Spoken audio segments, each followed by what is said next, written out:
Montana Territory, 1878. The promise of wealth had delivered exactly what it said: money, land, and status. But for Owen Edwards, the price had been solitude. At 26, he stood alone on the sprawling porch of his ranch house, watching the amber sunset ignite the valley he owned from ridgeline to ridgeline. The Edwards cattle operation was the most successful in Whitewater County, employing dozens of men and supplying beef to mining towns across 3 territories. Everything he touched seemed to flourish, except for the hollow space within his chest. A man builds something so others can envy it, he murmured to himself, rubbing his clean-shaven jaw as he surveyed his domain. His white cotton shirt remained crisp despite the day's heat, his dark vest unbuttoned in the evening's cooling air. But what good is a kingdom with no one to share it? The thought lingered as he watched his ranch hands gather around the bunkhouse fires in the distance, their laughter carrying faintly across the expanse. Owen had convinced himself that real connection was impossible for a man in his position. Every eligible woman in the territory saw his wealth first, his face second, and the man beneath not at all. His parents' loveless marriage of convenience had taught him that prosperity and genuine affection rarely inhabited the same home. "Mr. Edwards." His foreman's voice interrupted his brooding. "Telegram from Helena just arrived. They're asking about the spring delivery." Owen nodded, squaring his shoulders. "I'll be right there, Frank." As he strode toward the office, his posture betrayed none of the emptiness that haunted him. Better to be alone than to be valued only for what he owned. The frontier had no patience for sentiment, and neither did he. 2 weeks later, a broken wagon wheel changed the course of Owen Edwards' carefully ordered existence. He had been returning from a cattle auction in Helena when he spotted the stranded stagecoach alongside the rutted dirt road. The driver waved him down, face lined with worry. "Appreciate the help, Mr. Edwards," the stagecoach driver said. "Wheels busted clean through. Got passengers needing to make Whitewater by nightfall." Owen dismounted his stallion. "I can take 1 passenger on my horse. The rest will need to wait for repairs." The stagecoach door opened, and a young woman emerged, squinting in the bright May sunlight. She wore a modest blue traveling dress, dusty from the journey but well-made.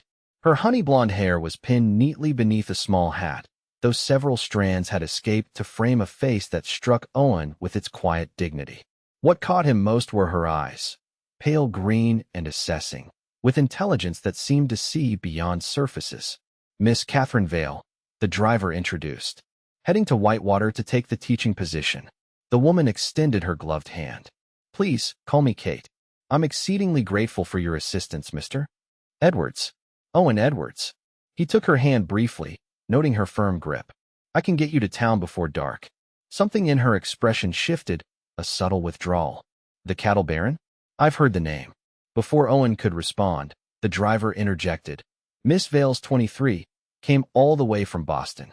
First teacher we've had in 3 years who's lasted more than a month. I assure you, I intend to fulfill my contract," she said with quiet determination. "I believe education is the foundation of civilization, even at the frontier's edge." As Owen helped her mount his horse, he noticed the careful way she arranged her modest belongings. Books occupied more space in her traveling case than clothing. When he swung up behind her, maintaining a respectful distance, she sat straight-backed and composed despite their proximity.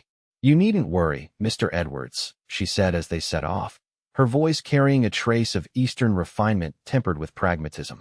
"I've no interest in adding my name to what I understand is a rather lengthy list of potential Mrs. Edwards." Her frankness startled a genuine laugh from him. "Is that what they're saying in town before you've even arrived?" "The stagecoach passengers were quite informative about local personalities," she replied. "You featured prominently as Whitewater's most eligible bachelor. They seem to find it curious that you remain unmarried despite numerous eager candidates." Owen felt strangely exposed by her matter-of-fact assessment. "And what did you make of their gossip, Miss Vale?" She was silent for a moment, considering. "I think people often mistake wealth for happiness and possession for love. Neither assumption is necessarily correct." Her words landed like a stone in still water, rippling through Owen's carefully constructed beliefs. In that moment, something shifted, not dramatically, but enough to create a hairline crack in his certainty that no one could see past his fortune. Whitewater's schoolhouse sat on the edge of town, a simple clapboard building that had stood empty since the previous teacher had fled after an encounter with a rattlesnake in the outhouse. Kate Vale approached her new position with the same methodical determination that had carried her 2,000 miles from Boston. Owen found himself riding into town with increasing frequency over the following weeks. Each visit included a seemingly casual pass by the schoolhouse, where he often found Kate instructing not just children but adults eager for learning. What began as curiosity deepened when he observed how she treated every student with the same respectful attention, whether they were the banker's son or a miner's daughter. "Mr. Edwards," she acknowledged one afternoon as he lingered after delivering books he'd ordered from Denver. The children had gone, leaving her alone arranging slates. "If you've come to check on your investment, I assure you the books are being put to good use." "Actually," he admitted, removing his hat, "I came to see if you might accept an invitation to Sunday dinner at my ranch, as a welcome to Whitewater. Nothing more." She paused her work, studying him with those perceptive green eyes. "Most of the town would interpret that as something considerably more significant." "Most of the town sees what they want to see," he countered. "Not what is." Her lips curved slightly. "An interesting observation from someone in your position." "My position?" "A man whose wealth has become his primary identity to others." She placed the last slate on the shelf. "I've noticed how people speak to you, with deference, with agenda, with calculation. Rarely as simply a man." Owen stepped closer, suddenly intent. "And how do you see me, Miss Vale?" "As someone looking for something money cannot buy." She gathered her papers, her honey-blonde hair catching the afternoon light from the window.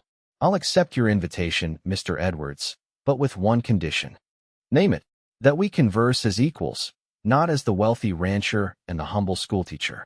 I've no patience for artificial hierarchies." For the first time in years, Owen felt something unfamiliar, the sensation of being recognized rather than assessed. "I would expect nothing less." Kate's arrival at the Edwards ranch that Sunday caused a stir among the house staff, who had never seen their employer personally greet a visitor at the front steps. Dressed in a simple but elegant sage-green dress that matched her eyes, Kate took in the imposing two-story ranch house with appreciation but without awe. "Your home is beautiful," she observed as he led her through the entryway with its polished wood and tasteful furnishings. "But it feels rather like a museum. Perfectly arranged but untouched." Owen glanced around, suddenly seeing his home through her eyes. "I suppose I've never given much thought to making it more than functional." "A house needs living to become a home," she said, running her fingers along a bookshelf. "Oh, you have Emerson's essays." Their conversation over dinner ranged from literature to cattle breeding to her students' progress. Owen found himself speaking of hopes and ideas he'd shared with no one, while Kate described her journey west with self-deprecating humor. "My parents were horrified," she admitted. "They had plans for me to marry the son of my father's business partner, a perfectly pleasant man with all the personality of unbuttered toast." Owen laughed. "And teaching wild frontier children seemed preferable?" "Teaching anyone with genuine desire to learn is preferable to a lifetime of polite conversation about nothing of consequence." She set down her fork. "I wanted purpose, not position." As the evening drew to a close, Owen walked her to the waiting buggy he'd arranged to take her back to town. The setting sun cast long shadows across the ranch yard. "Thank you for a most unexpected afternoon, Mr. Edwards." "Owen," he corrected. "After 4 hours of conversation, I think we can dispense with formalities." She considered this, then nodded. "Owen, and I'm Kate to my friends." "Are we friends, then?" he asked, suddenly unsure. "I believe we might be," she replied with a small smile. "Though I doubt Whitewater will see it that way." She was right. By Monday afternoon, rumors had spread through town that the wealthy rancher had set his sights on the new schoolteacher. What neither the gossips nor Owen himself fully understood was that Kate Vale had no interest in becoming another woman seeking the security of his fortune, and that was precisely what drew him back to the schoolhouse again and again. Summer bloomed across the Montana hills, and with it, Owen's interest in the schoolteacher grew from curiosity to fascination. He found excuses to attend town functions where she might be present, donated supplies to the school, and even volunteered to speak to her students about ranching. After one such lesson, Kate walked with him along the creek that ran behind the schoolhouse. "The children were captivated," she said. especially when you explain cattle breeding. I've never seen Jimmy Peterson sit still for so long. They're good kids, Owen replied. Smarter than most give them credit for. That's the trouble with people, Kate sighed. We see what we expect to see, rarely what's truly there. Her words struck him again, as they often did. Is that why you've refused every dinner invitation from eligible men in town? Because they don't see you? She laughed, a sound he'd grown to anticipate. I've refused because their interest lies in finding a wife who can cook, clean, and produce children, preferably in that order. None have bothered to ask what I might want. And what do you want, Kate Vale? He asked, stopping beneath a cottonwood tree. She looked up at him, her honey-blonde hair escaping its pins in the summer breeze. To be valued for my mind as much as any other quality. To build something meaningful. To never be someone's possession or ornament. She paused. What do you want, Owen Edwards? The question hung between them, demanding honesty he rarely offered. I've spent years building a ranching empire because it was expected. Because success meant security. But lately, I've wondered if I've been answering the wrong question all along. What question should you have been answering? Not how to be wealthy, but how to be happy. He stepped closer. I've been surrounded by people who want pieces of me, my land, my influence, my name. But until recently, I couldn't remember the last time someone wanted simply my company. Understanding passed between them, a current stronger than the nearby creek. When Owen reached for her hand, she didn't pull away. Would you like to go riding tomorrow? He asked. There's a valley on the north end of my property I'd like to show you. I'd like that very much, she answered. Their rides became a weekly ritual through the summer months. Owen showed her hidden waterfalls and mountain meadows few had ever seen. Kate brought books they discussed while sharing simple picnics beside alpine streams. Neither put a name to what was growing between them, but the ranch hands noticed their boss smiling more frequently, while townspeople observed the schoolteacher declining invitations to social events unless a certain rancher was attending. On an August afternoon with thunderclouds building in the distance, they stopped their horses on a ridge overlooking the valley. I've been thinking about expanding the school curriculum, Kate said, brushing a strand of honey-blonde hair from her face. At 23, her beauty was not the fragile kind celebrated in Eastern parlors, but something stronger, intelligence and purpose embodied. There are adults in town who want to learn to read. Miners, ranch hands, even some of the women from the saloon. Owen watched her as she spoke, admiring how passion animated her features. You'd teach them after regular school hours? Yes. Education shouldn't be limited to children or those born to privilege. She turned to him. What do you think? I think you see possibilities in people that others miss, he replied. It's your gift. She studied him with those perceptive green eyes. You do the same, you know. Your ranch hands speak of you differently than other employers. You see their capabilities, not just their labor. The first fat raindrops began to fall as thunder rolled in the distance. They urged their horses toward a line shack Owen maintained for when range work kept him far from the main house.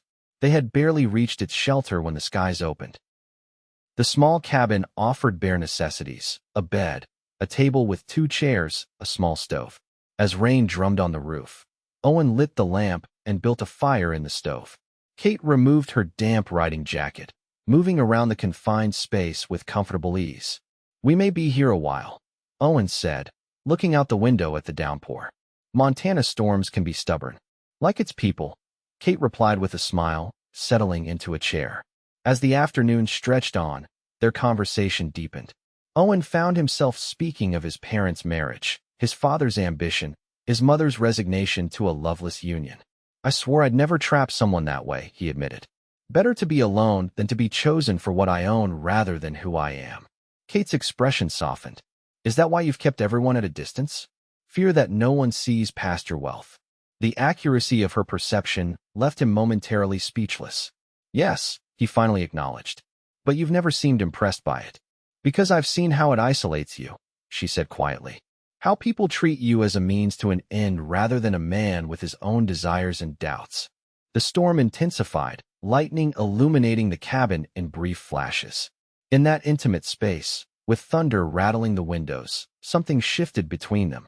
When Owen moved to sit beside her, the air seemed charged with more than just the lightning outside. Kate, he said, his voice low, I've never met anyone who sees me the way you do. Perhaps because I know what it's like to be viewed as a collection of attributes rather than a whole person, she replied. In Boston, I was the Vale family's peculiar daughter who preferred books to ballrooms. Here, I'm the schoolteacher before I'm Kate. When he reached for her hand, she didn't pull away. To me, you're simply Kate, he said. The most fascinating woman I've ever known. Their first kiss was gentle, tentative, a question asked and answered in the same breath. When they pulled apart, Kate's cheeks were flushed, but her eyes were clear and certain. People will talk, she whispered. They already do, Owen replied. Does that matter to you? She considered this, then shook her head. No, but I won't be seen as a fortune hunter. I've worked too hard for my independence. I would never think that of you, he assured her. Your independence is what I admire most.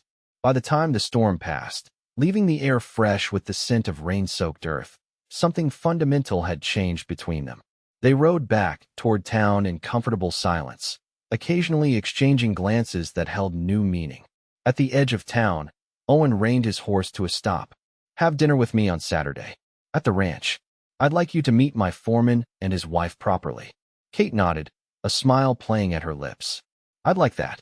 As they parted ways, neither noticed Martin Delaney watching from the doorway of his mercantile, his expression calculating as he observed the rancher's lingering gaze on the schoolteacher.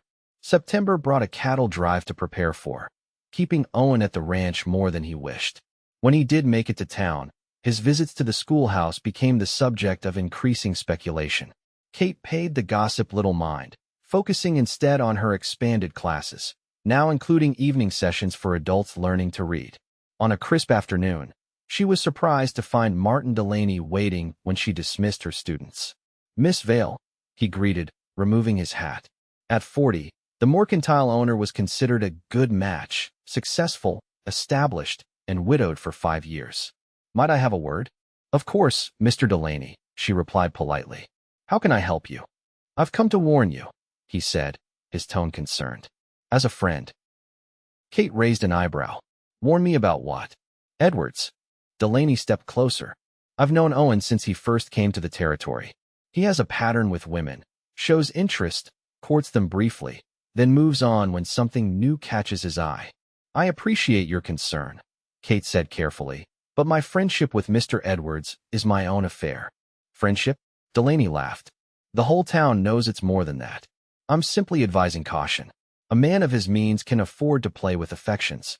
You, with your position, cannot. Kate stiffened. My position is secure based on my qualifications, Mr. Delaney. For now, he said. But the school board has concerns about impropriety. I could help, as chairman. Perhaps over dinner? Understanding dawned.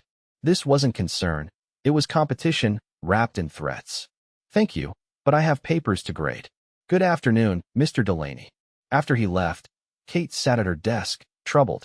She had no illusions about the precarious nature of a woman's reputation in a frontier town, but she wouldn't be manipulated by veiled threats. When Owen arrived the following day, she told him of Delaney's visit. His expression darkened. Delaney's had his eye on the northeast section of my range for years, he explained. He's invested in the railroad coming through, and my land stands in the way. This is about more than you and me. Nevertheless, Kate said firmly, I won't be the reason you face difficulty in town. People respect you, need you. I'm replaceable. Not to me, Owen said, taking her hand. And Delaney doesn't speak for the town. Most folks mind their own business. Perhaps, she conceded. But there's truth in what he implied. Your attention has consequences for my reputation that it doesn't have for yours. Then let me make my intentions clear, Owen said. To you, and to anyone who cares to know them. Before she could ask what he meant, he kissed her, not with the careful restraint they'd maintained, but with unmistakable passion. When he pulled away, Kate was breathless. I'm in love with you, Kate Vale, he said simply. Not for any reason except that you see me as I am, and I see you. If that creates difficulties, we'll face them together. Tears sprang to her eyes. I love you too, she whispered. But love doesn't solve everything on the frontier. No, he agreed. But it makes fighting the battles worthwhile. The October cattle drive was nearly complete when disaster struck. A flash flood caught Owen and 3 hands in a narrow canyon, sending them and a dozen cattle tumbling in the raging water. 2 men and Owen made it to safety. The third, young Billy Collins, did not. The loss hit Owen hard. At 20, Billy had been working to send money to his mother in St. Louis. As Owen rode into town to deliver the news and Billy's last wages to the telegraph office, guilt weighed heavy on him. He had led them into that canyon, had made the call that cost a man's life. Kate found him sitting alone in the church, staring at the simple wooden cross on the wall. "Frank told me what happened," she said softly, sliding into the pew beside him. "I'm so sorry, Owen. I should have checked the sky better," he said, his voice hollow. "Should have known rain in the mountains could flood the lowlands. Billy trusted me, and I failed him." Kate took his hand between both of hers. "You didn't fail him. Nature is unpredictable and powerful. You couldn't have known. A man in my position should know," he insisted. "Should be better than ordinary men." Understanding dawned on her face. "Is that what you believe? That your wealth obligates you to perfection?" The question pierced him. "I built everything from nothing. People depend on my judgment. When I'm wrong, others pay the price." "That's true for all of us," she said gently. "My decisions affect my students. A doctor's choices determine life or death. We're all simply human, Owen, doing our best with limited vision." He looked at her, this woman whose wisdom continued to surprise him. "How do you always see to the heart of things?" "Because I see you," she said simply.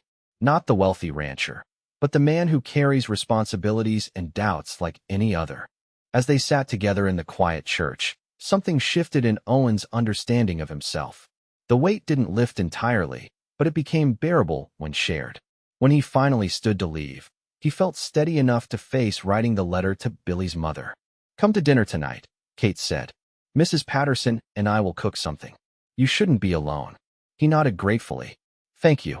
What neither realized was that Martin Delaney had seen them sitting together in the church, had noted their clasped hands and intimate conversation. By nightfall, new rumors were circulating that the schoolteacher had designs on the rancher's fortune, especially now that he was vulnerable after losing a hand. The school board meeting was called unexpectedly the following week. Kate arrived to find all 5 members present, including Martin Delaney at the head of the table. "Miss Vale," he began formally, "concerns have been raised about your personal associations potentially compromising your position as an educator of impressionable minds." Kate's back straightened. "My personal life has never interfered with my teaching duties." "Nevertheless," Delaney continued, "your increasingly public attachment to Mr. Edwards has become a subject of town discussion. Parents have expressed concern about the example being set." "Which parents?" Kate challenged. "I speak with my students' families regularly. None have expressed anything but satisfaction with my teaching." Another board member, Mrs. Holloway, cleared her throat. "It's not the teaching, Miss Vale. It's the appearance of impropriety. A young, unmarried woman spending unchaperoned time with a bachelor, a wealthy bachelor." Kate corrected, her voice steady. "Let's be honest about the real concern. You fear I'm pursuing Mr. Edwards for his money, setting a mercenary example for my female students." Uncomfortable glances passed between board members. Delaney pressed on. "Whatever the motivation, the situation creates talk. Talk that reflects poorly on our school." "I see." Kate looked each board member in the eye. "My contract states I can be dismissed for moral turpitude or failure to perform my duties. I have failed in neither. If you choose to dismiss me regardless, I will challenge it publicly. I wonder how the town will respond to losing their teacher over unfounded gossip." The threat of public controversy gave several members pause. Delaney, however, seemed prepared. "We're not dismissing you," he said smoothly, "merely issuing a warning and a condition. Your adult education program, while admirable, has created situations where you are alone with men in the evenings. That program must end." Kate felt as though she'd been struck. The evening classes had become her passion, watching miners and ranch hands proudly writing their names for the first time, seeing saloon girls reading letters from home they'd previously paid others to read to them. "The adult program serves those with no other access to education," she argued. "It harms no one." "Those are our terms," Delaney said firmly. "End the evening classes and maintain more appropriate public behavior, or we will be forced to reconsider your position." Kate left the meeting with her head high and her heart heavy. Outside, she found Owen waiting, his expression darkening as he read her face. "What happened?" They're demanding I end the adult education program, she said, voice tight with controlled anger. Apparently, teaching grown men to read makes me morally suspect, especially when I'm being courted by the territory's most eligible bachelor. Owen's jaw tightened. Delaney's behind this. He knows I've been helping finance your supplies for the evening classes. This is about getting to me through you. Perhaps, Kate acknowledged, but it doesn't change the reality. I have to choose between my principles and my position. Or we could resolve the situation another way, Owen said carefully. If we were married, their concerns about propriety would be rendered moot. Kate stopped walking, turning to face him. Are you proposing to me to solve a school board problem? No, he said quickly. I'm suggesting the timing might be right for what I've been considering anyway. He took her hands. I love you, Kate. I want to build a life with you. But I won't have you think I'm proposing as a solution rather than from my heart. She studied his face, those green eyes searching for any hint of compromise or rescue rather than genuine desire. I won't be saved, Owen. Not even by you. I need to handle this my way. I understand, he said, though disappointment flickered across his features. What will you do? What I've always done, she replied. Find a third option when presented with an impossible choice. Kate's solution emerged the following day when she visited the church and spoke with Reverend Thomas. By Sunday, the announcement was made that the adult education classes would continue in the church basement under the official sponsorship of the congregation, with Kate as volunteer instructor rather than in her capacity as schoolteacher. The elegance of her solution impressed even her opponents on the school board. She had removed any reasonable objection while maintaining her commitment to education for all. The classes continued, with attendance actually increasing under the church's implicit blessing. What Kate hadn't anticipated was Owen's reaction. He withdrew slightly, his visits becoming less frequent, though no less warm when they occurred. When she finally confronted him about the change, they were walking along the river outside town. You're pulling away, she said directly. Why? Owen sighed, skipping a stone across the water's surface. You rejected my proposal. I rejected your timing and motivation, she corrected. Not you. It made me realize something, he admitted. I've spent my life being the man with answers, the one who fixes problems, builds solutions, makes things happen. When you face difficulty, my instinct was to solve it for you rather than support you finding your own way. Kate's expression softened. That's what wealth and power condition men to do. It's not who I want to be with you, he said earnestly. I admire your independence, your resilience. I don't want to diminish that by trying to make your path easier. Supporting me doesn't diminish me, Kate replied, stepping closer. But you're right that I need to fight my own battles. Perhaps we both have lessons to learn about how to be together without losing ourselves. He reached for her hand. I want to learn them with you. When I propose again, and I will, it won't be to solve a problem. It will be because I can't imagine my life without you in it. Their kiss sealed this new understanding, deeper for having navigated their first real conflict. Neither noticed Martin Delaney watching from the ridge above, his expression hardening as he saw his leverage slipping away. November brought early snow and the news that the railroad investors were pressing forward with plans that would run tracks directly through Owen's northeast pastures.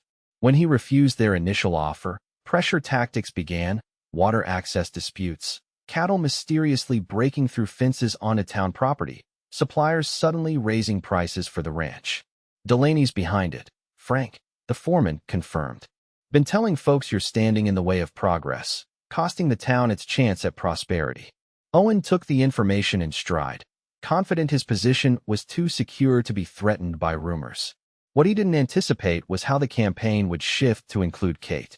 The whispers started subtly. The schoolteacher was using her influence over Edwards to convince him to block the railroad. She was after his money. She'd bewitched him somehow, turned him against the town's interests. Kate ignored the talk until the morning she arrived at the schoolhouse to find Fortune Hunter painted across the door. She had it cleaned before the children arrived, but the message had been delivered. That evening, a brick was thrown through her boarding house window with a note, "Leave Edwards alone." When Owen learned of these incidents, his anger was cold and focused. This ends now, he said. I'll talk to Delaney directly. No, Kate insisted. That's what he wants, to provoke you into something public that makes you appear unreasonable. We need to be smarter than that. They agreed on a different approach. Owen would invite the town council and prominent citizens to the ranch for a presentation about the railroad situation, including maps showing alternative routes that would benefit the town without sacrificing his most productive grazing land. The evening was set for mid-December, with Kate helping prepare the presentation. As the date approached, the tension in town seemed to ease somewhat.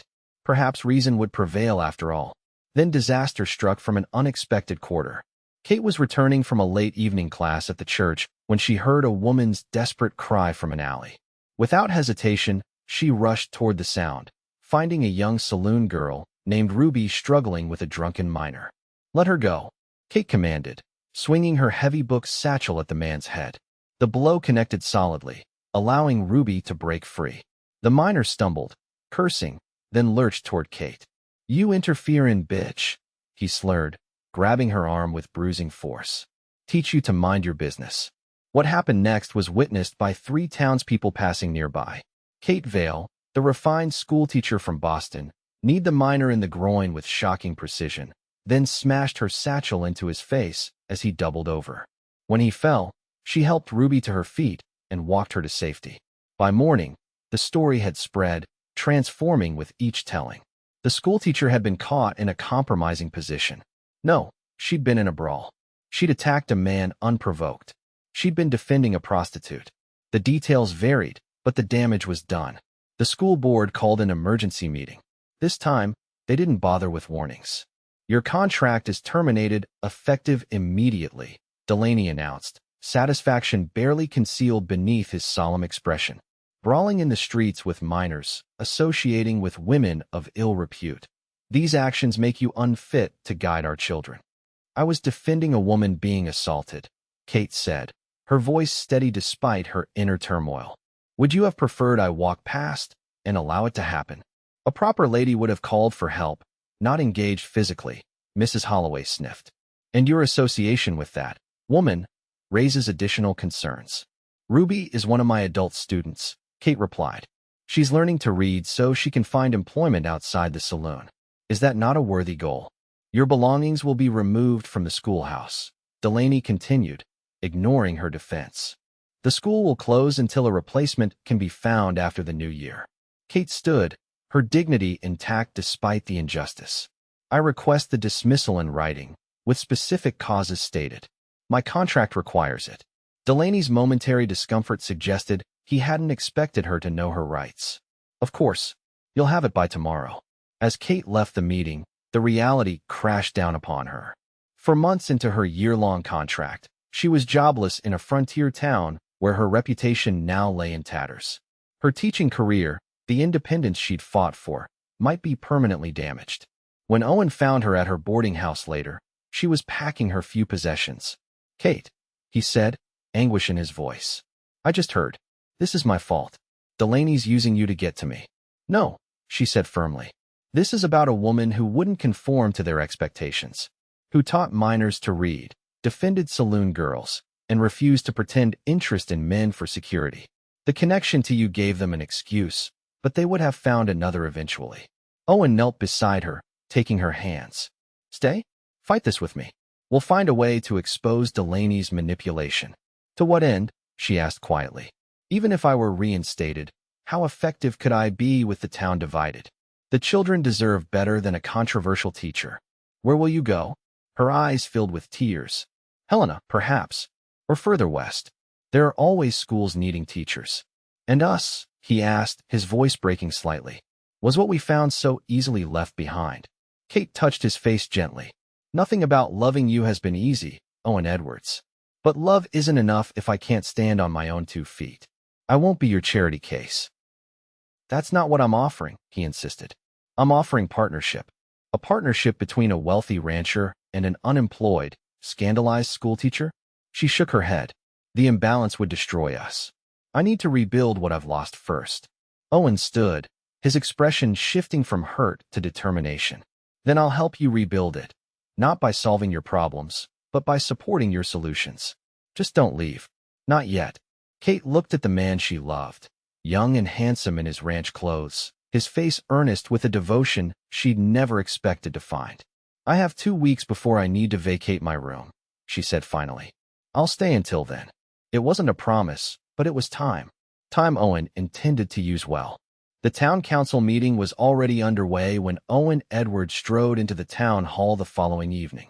Conversations hushed as he made his way to the front, standing directly before Martin Delaney and the other council members. "Gentlemen, ladies," he began, his voice carrying easily through the room. "I've come to discuss the railroad proposition and Miss Vale's dismissal, matters I believe are more connected than most realize." Delaney shifted uncomfortably. "Mr. Edwards, we welcome your input on the railroad matter, but the school board's decision regarding Miss Vale is not within the town council's purview." "Perhaps not," Owen acknowledged, "but corruption and slander should concern every citizen." He turned to address the assembled townspeople. "Many of you have known me for years.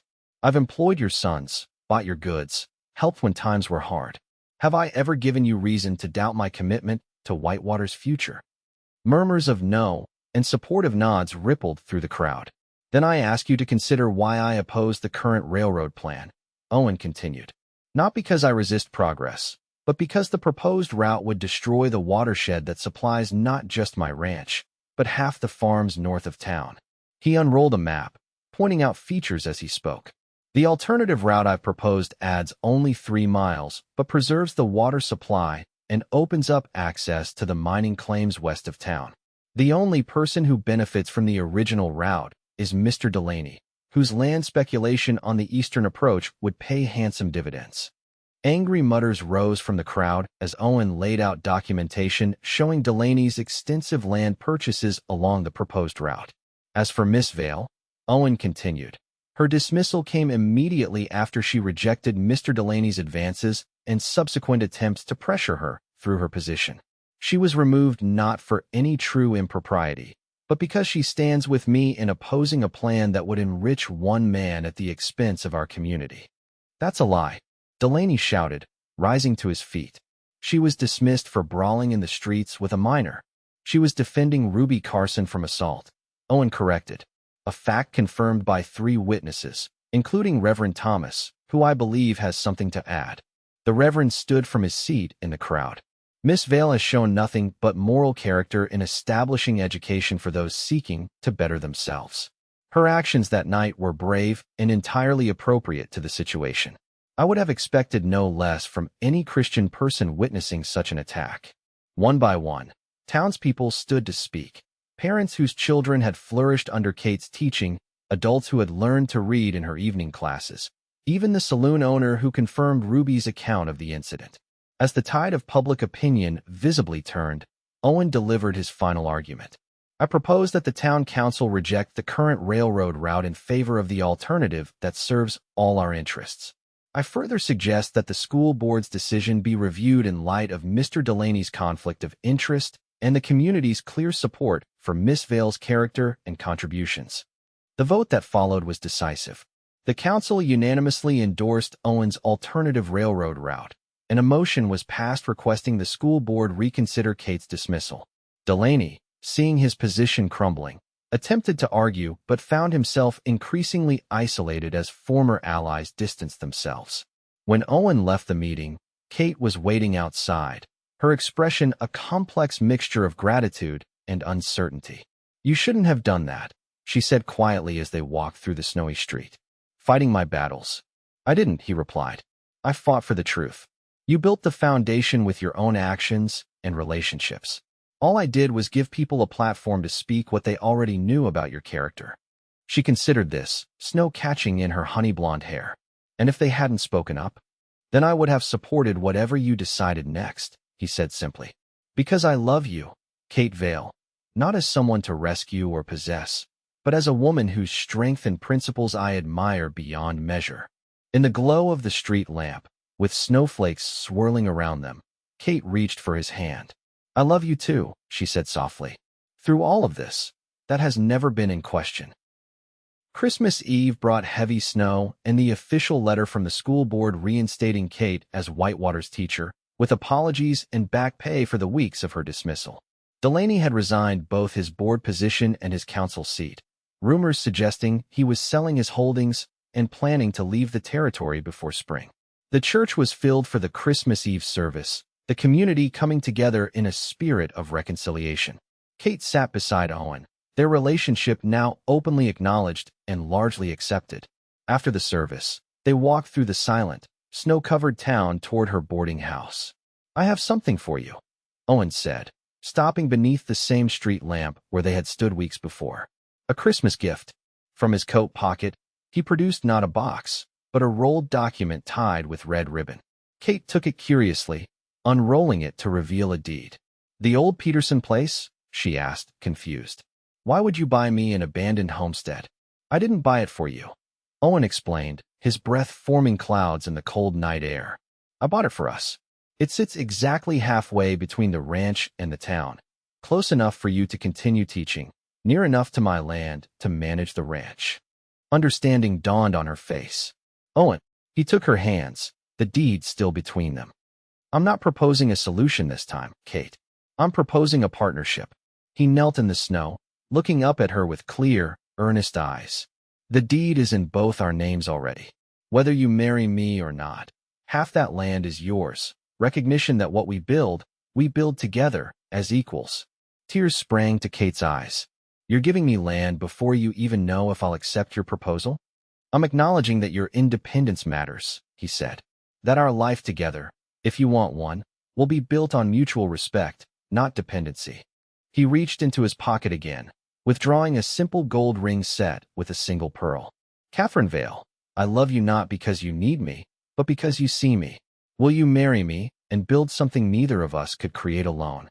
Snow continued to fall around them as Kate looked at this man, wealthy beyond most dreams, yet kneeling in the snow before her, offering not rescue but partnership, not possession but respect. "Yes," she whispered, pulling him to his feet. "Yes, I'll marry you, Owen Edwards." As he slipped the ring onto her finger, she added, "But I'm keeping my teaching position. The children need me." Owen laughed, lifting her into his arms. "I would expect nothing less from the woman I love." Spring 1879 brought new beginnings to Whitewater County. The railroad construction began along the revised route, bringing prosperity without sacrificing the watershed. The school flourished under Kate's continued leadership, with a new addition being built to accommodate growing enrollment. On a perfect May afternoon, Owen Edwards married Katherine Vale in a ceremony that united the entire community. The bride wore a gown of ivory silk with delicate lace at the collar, her honey blonde hair adorned with wildflowers gathered that morning. The groom, handsome in his formal suit, couldn't take his eyes off his bride as they spoke their vows beneath an arch of spring blossoms. Their reception was held at the partially completed house on the Peterson land, now known as Riverview for its position overlooking the creek that wound through the property. The two-story home combined Kate's Eastern sensibilities with frontier practicality, filled with books and comfortable spaces designed for both private contemplation and community gathering. As sunset painted the sky in brilliant hues, the couple stood on their porch, watching their guests celebrate on the lawn below. "Happy, Mrs. Edwards?" Owen asked, his arm around his wife's waist. "Extraordinarily," Kate replied, leaning into him. "Though I'll still be Miss Vale in the classroom." He laughed, the sound carrying on the evening breeze. "Of course, I wouldn't have it any other way." She turned to face him, those perceptive green eyes filled with love. "You know what makes me happiest? That of all the women who pursued you for your wealth and position, you chose the one who simply saw the man behind the fortune. And of all the men who wanted to possess your beauty and spirit," he replied, "you chose the one who recognized your mind and independence as your greatest gifts." As they sealed this truth with a kiss, their future stretched before them, built not on wealth or dependence, but on the rarest foundation of all, being truly seen for exactly who they were.